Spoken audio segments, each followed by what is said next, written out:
अदम एतमाद के मैच में 172 का हदफ। हुकूमत और अपोजिशन ने ताक़ुब के लिए पेशकशों के अंबार लगा दिए हैं। वज़ारत आला समेत दीगर ओहदों की पुरकशिश ऑफर्स ने सियासी वफादारियों को डगमगाने पर मजबूर कर दिया। मौजूदा सूरत हाल में MQM और तरीन ग्रुप के 11 अरकान हुकूमत और अपोजिशन के लिए सोने की चिड़िया बन गए।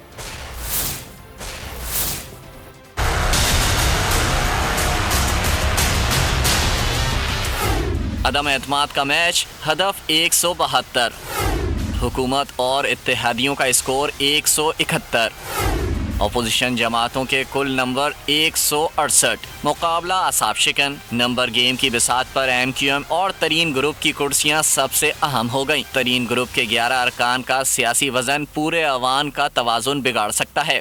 MQM के सियासी कदम भी मुल्की मंजरनामे में अहम तरीन हो गए।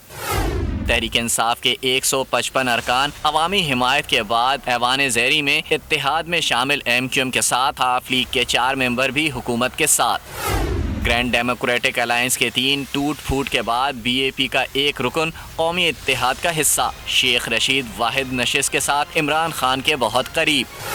अपोजिशन जमातों में 84 अरकान के साथ नून लीग के शहबाज शरीफ कायद हिज़्ब इख्तिलाफ पीपल्स पार्टी 57 मेंबरान के साथ ऐवान ज़ेरी की दूसरी बड़ी जमात। MQM के 15, मिंगल ग्रुप के 4, ANP का एक मेंबर भी अपोजिशन नशिस्तों पर बराजमान। बाप के 4 और काफ लीग के तारिक बशीर चीमा भी अपोजिशन कैंप में शामिल हो गए। सब्सक्राइब करें और बेल दबाएं ताकि कोई खबर रह न जाए।